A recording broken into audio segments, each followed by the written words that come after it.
The connection between individual, workplace, and global ethics is so intimate and so seamless that there is no difference. They're all the same.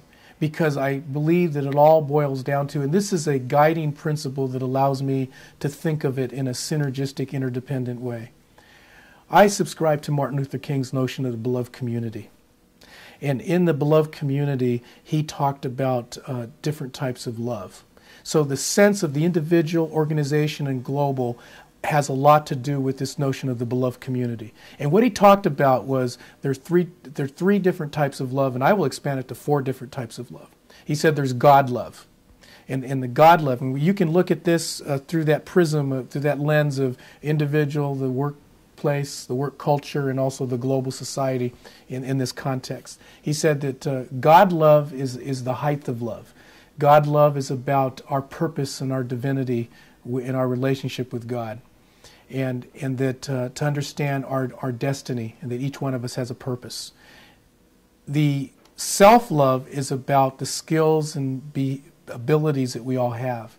And it's through prayer and ritual and ceremony, or spiritual exercise, or religious discipline, that we learn how our gifts and abilities will honor the purpose that we've been given.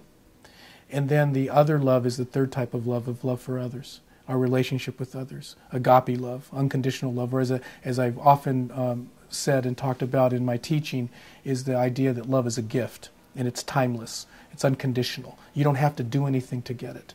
I mean, Anthony DeMello once said that in a room, does the light say, I will share my light with the good people in the room and deny the light to the, quote, bad people in the room? Or does a rose say, I'm going to withhold my wonderful fragrance from the evil people and share my beautiful fragrance with the good people?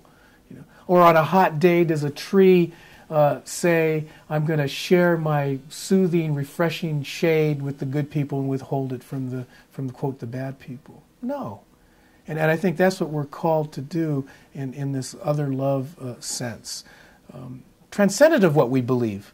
Whether we have issues regarding human difference, is to understand that person is a living curriculum, a part of our journey to spiritualize our consciousness, to master the lessons of love and service.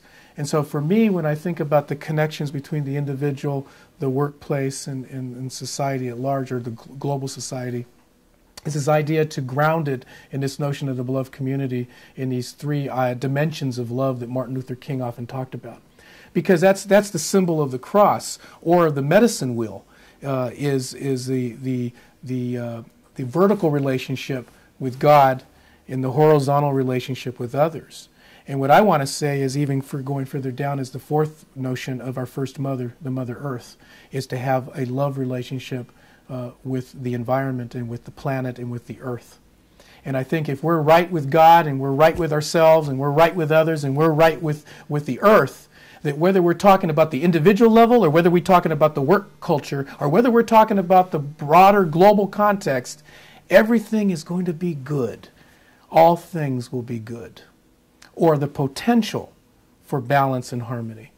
And it's an emotional roller coaster ride. I don't think it's always this idea of process, never really arriving. And that's the beauty of being imperfect, is there's multiple opportunities to master the lessons. And in the process, hopefully the journey is rewarding and joyful.